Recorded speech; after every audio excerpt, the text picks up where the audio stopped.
Hello guys, स्वागत है आप सभी का रोहित क्लासेस में। आज हम बात करने जा रहे हैं जो सीबीएसई ने जो क्लास 10th का एग्ज़ाम कैंसिल किया है तो वो किस बेसिस पे रिज़ल्ट बनाएगी। बेसिकली हम बात करने जा रहे हैं कि वो कौन से क्राइटेरिया होगा जिस पे वो सीबीएसई रिज़ल्ट बनाएगी।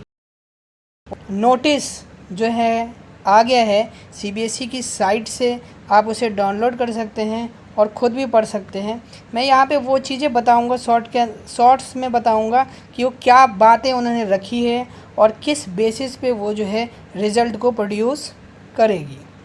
तो वन बाय वन हम इसको डिस्कस करेंगे। सबसे पहले आप ये देखो कि जो नोटिस आया है केंद्रीय माध्यमिक शिक्षा board, central board of secondary education, 1 तारीख को जो है इसे डाला गया है। 1/5/2021 की है ये नोटिफिकेशन है। पॉलिसी फॉर टैबुलेशन, नोटिफिकेशन के बारे में हम बात करेंगे तो ये क्या है, policy for tabulation of marks for class 10th board exam 2021 based on the internal assessment conducted bye schools.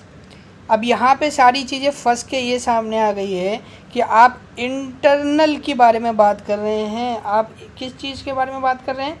Internal के बारे में बात कर रहे हैं। लेकिन बहुत सारे ऐसे स्कूल्स हैं जहाँ पे इंटरनल्स हुए ही नहीं, प्री बोर्ड हुए ही नहीं। तो उस केसेस में क्या किया जाए, तो हम बेसिकली इन चीज़ों के बारे में इसमें बात करेंगे कि क्या कैसे होगा। अब वन बाय वन सारी चीज़ें हम इसमें डिस्कस करेंगे।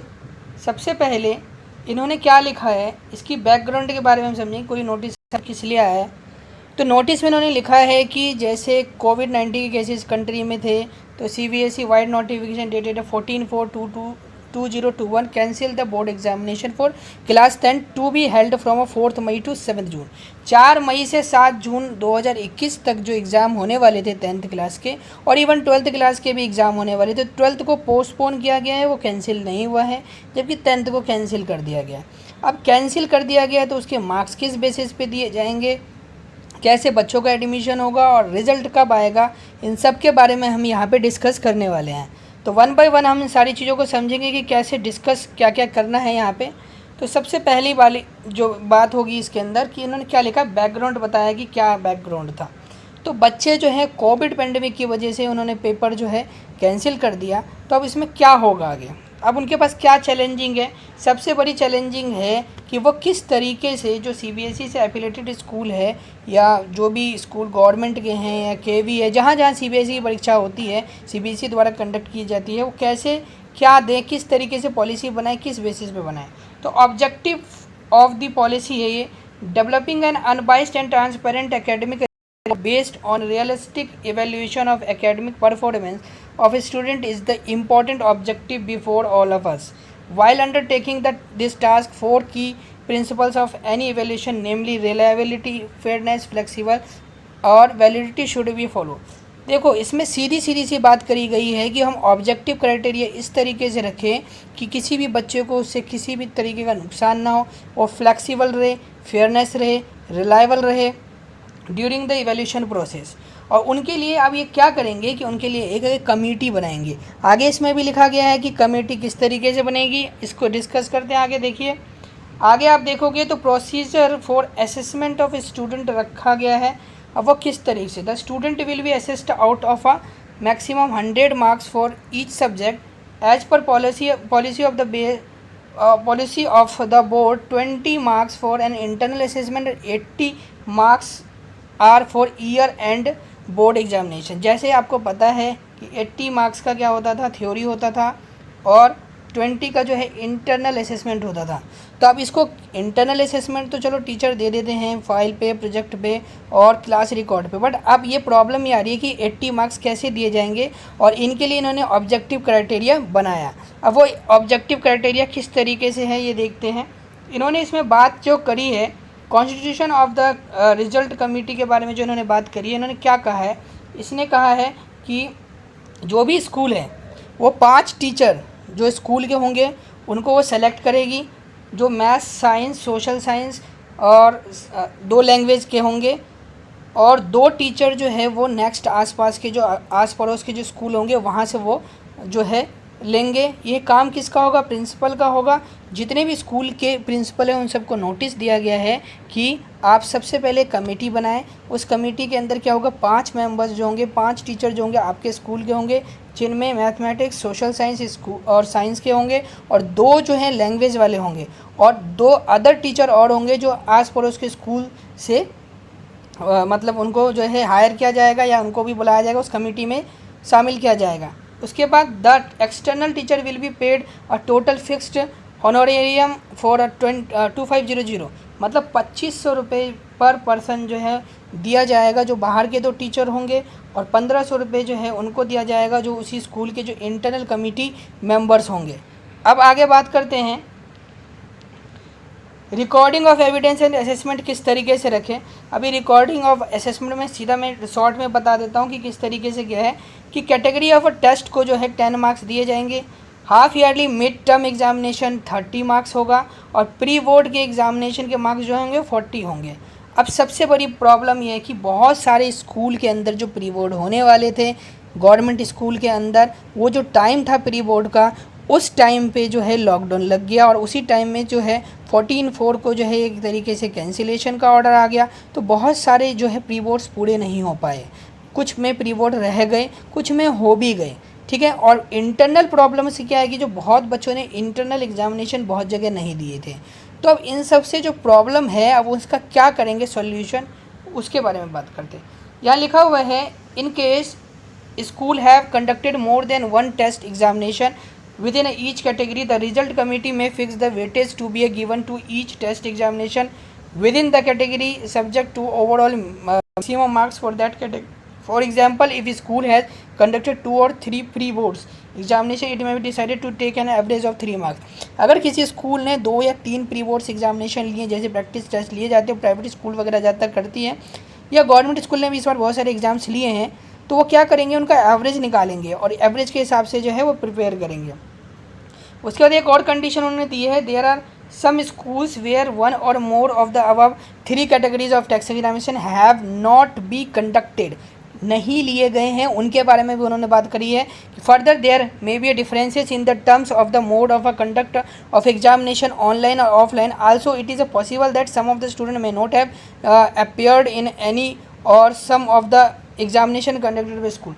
2020 में ऐसी सिचुएशन थी कि बहुत सारे एग्जामिनेशन जो है ऑनलाइन हुए हैं, बहुत बच्चे नहीं दे पाए, या मतलब किसी के पास फ़ोन नहीं था, या इलेक्ट्रॉनिक्स जो है कोई चीज़ें नहीं थी जिसके हिसाब से वो एग्ज़ामिनेशन दे पाए, उनके पास कोई टूल्स नहीं था। तो उनके बारे में भी बात करी गई है, उनके एग्ज़ाम्स नहीं होंगे तो उनके लिए क्या किया जाएगा। In all the above cases result committee constituted by the school will have to address these challenges based on the analysis and study of the situation prevailing of the school and therefore draw of a criteria for the assessment of 80 marks। देखो उसके बाद उन्होंने school पे छोड़ दिया है कि school जो है किस तरीके से वो 80 मार्क्स को देते हैं। अब वो ये 80 मार्क्स किस बेसिस पे होंगे, ये 80 मार्क्स उनके रिकॉर्ड पे होंगे और जो 10th क्लास के बच्चे हैं उनसे पहले जो है उनका 9th क्लास का जो है रिकॉर्ड देखा जाएगा, उसके हिसाब से उनको वो मार्क्स दे सकते हैं। अब यहाँ बात करी जा रही है explaining in detail how the school assessed marks have been determined out of 80 in these cases. अब किस तरीके से वो दें,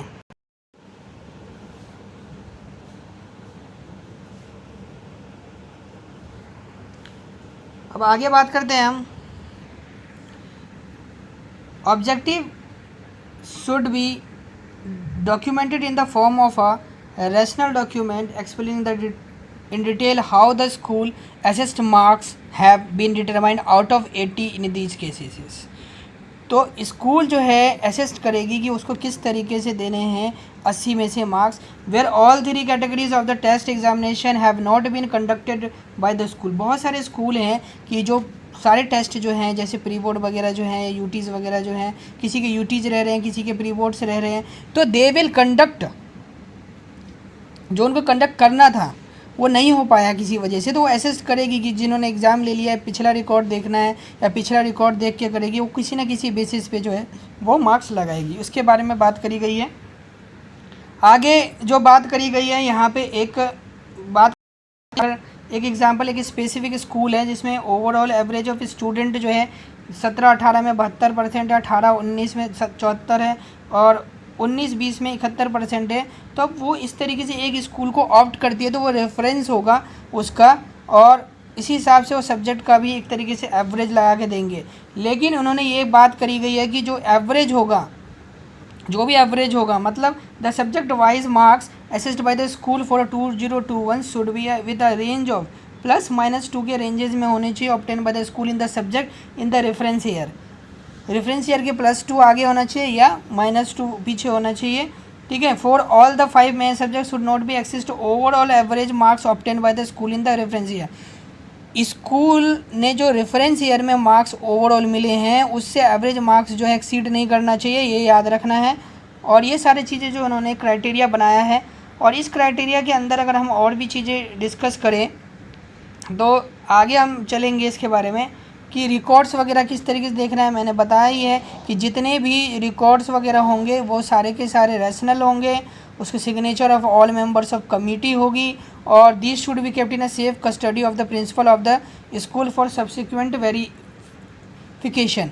जो कमिटी इसके अंदर बनाई जाएगी 5 मेंबर्स स्कूल के होंगे, इंटरनल मेंबर्स होंगे, 2 एक्सटर्नल होंगे, उनकी जिम्मेदारी होगी, उनकी ड्यूली साइन होंगे, और उन सबको एक कस्टडी में अंडर प्रिंसिपल रखा जाएगा। और जो है उसके लिए क्या है कि कल को कोई भी दिक्कत आएगी कि किस बेसिस पे क्या असेस किया है, वो इस बेसिस पे जो भी असेस किए गए हैं उसके हिसाब से रखा जाएगा सारा।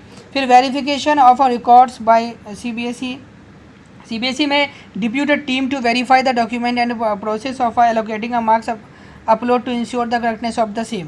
सीबीएसई की एक टीम आएगी चेक करने के लिए जो मार्क्स दिए गए हैं किस बेसिस पे दिए गए हैं, क्या दिए गए हैं, और सही से काम हो रहा है या नहीं हो रहा।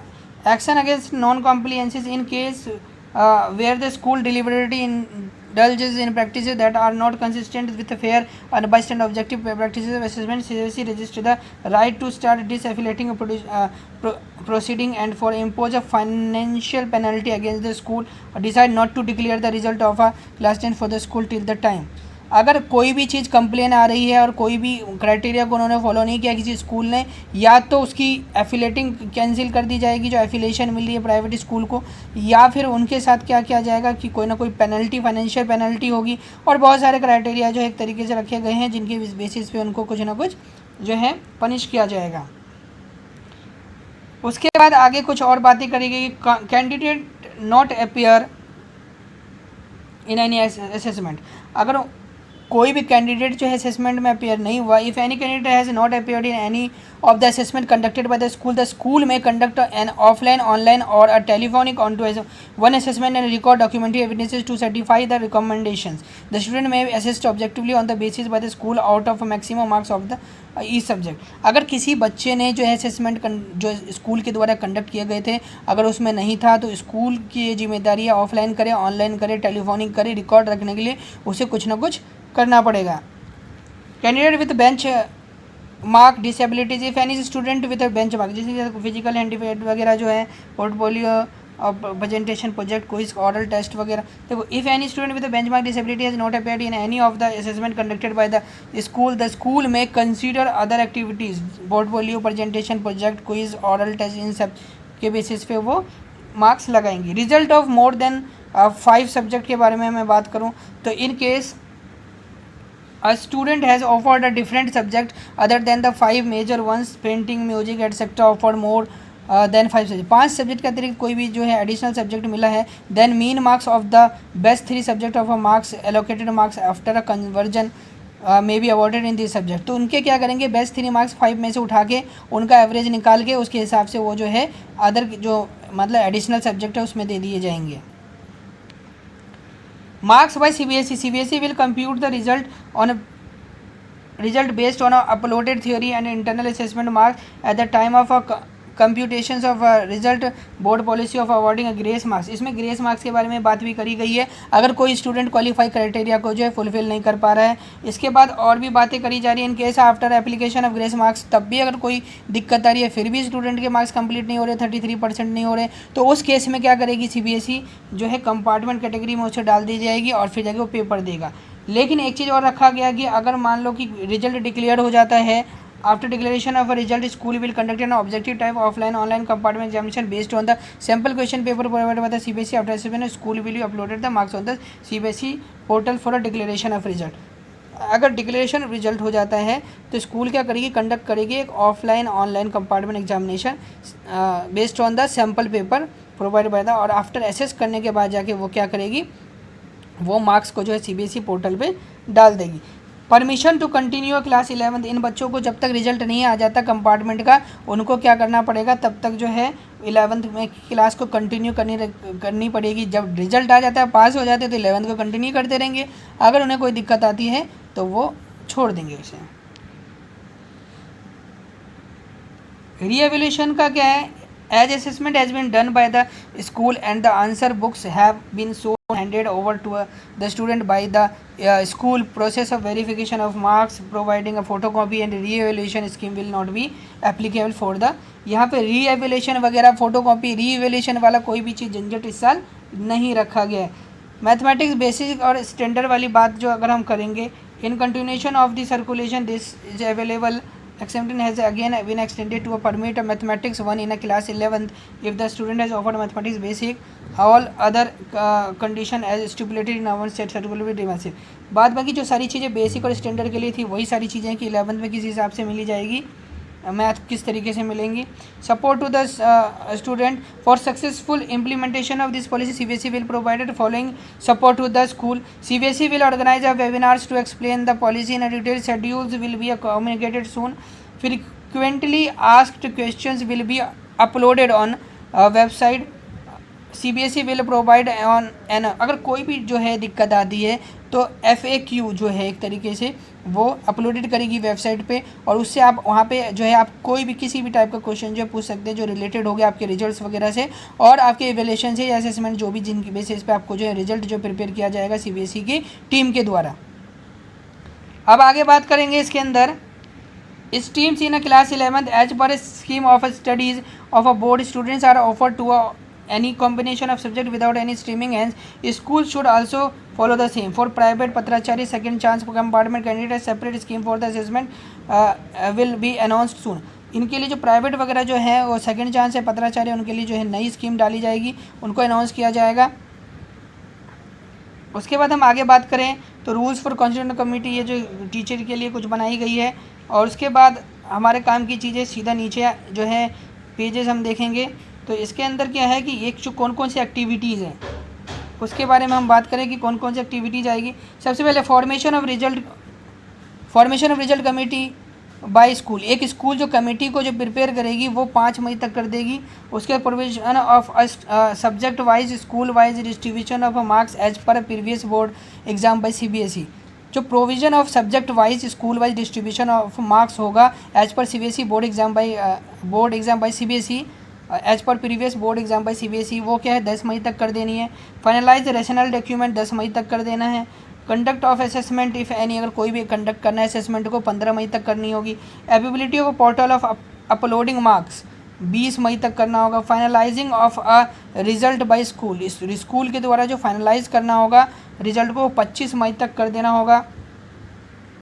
उसके बाद checking and moderation of a marks by school, check करना मॉडरेट करना स्कूल के द्वारा 28 तक कर दिया जाएगा। Submission of marks to CBSE को जो सबमिशन होगा मार्क्स का वो 5 जून तक कर दिया जाएगा। और submission of internal assessment marks जो होंगे 20 में से जो मिलते हैं वो 11 जून तक दिया जाएगा। लास्टली जो रहेगा रिजल्ट का वो declaration of result by CBSE जो है वो 20 जून को आएगा।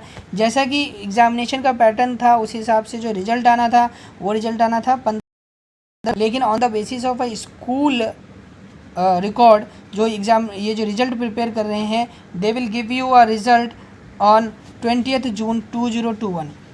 और यहाँ पे एक नोट की बात करी गई, school should not wait for a last date to complete an activity based on the number of student in a class 10, they may complete activities earlier also. वो जो है लास्ट वेट ना करें, वो सारे काम पहले भी कर सकते हैं। और दिस में please to be noted that there is no case last date will be extended, last date को कभी भी एक्सटेंडेड नहीं किया जाएगा, इसके बारे में भी बात करी गई है। और CBSE की टीम जो है इसे चेक करने के लिए वैलिड करने के लिए आ जाएगा कि प्रॉपर गाइडेंस के में जो है चेक हो रहा है कि नहीं हो रहा है। इस तरीके से इन्होंने रिजल्ट का डेट जो है 20 जून 2021 जो है तय कर दिया है। ठीक है, फिर मिलते हैं आप सभी से नेक्स्ट वीडियो में एक इम्पोर्टेंट वीडियोज़ के अंदर जो हम मिलते हैं। तब तक के लिए जय हिंद, जय भारत।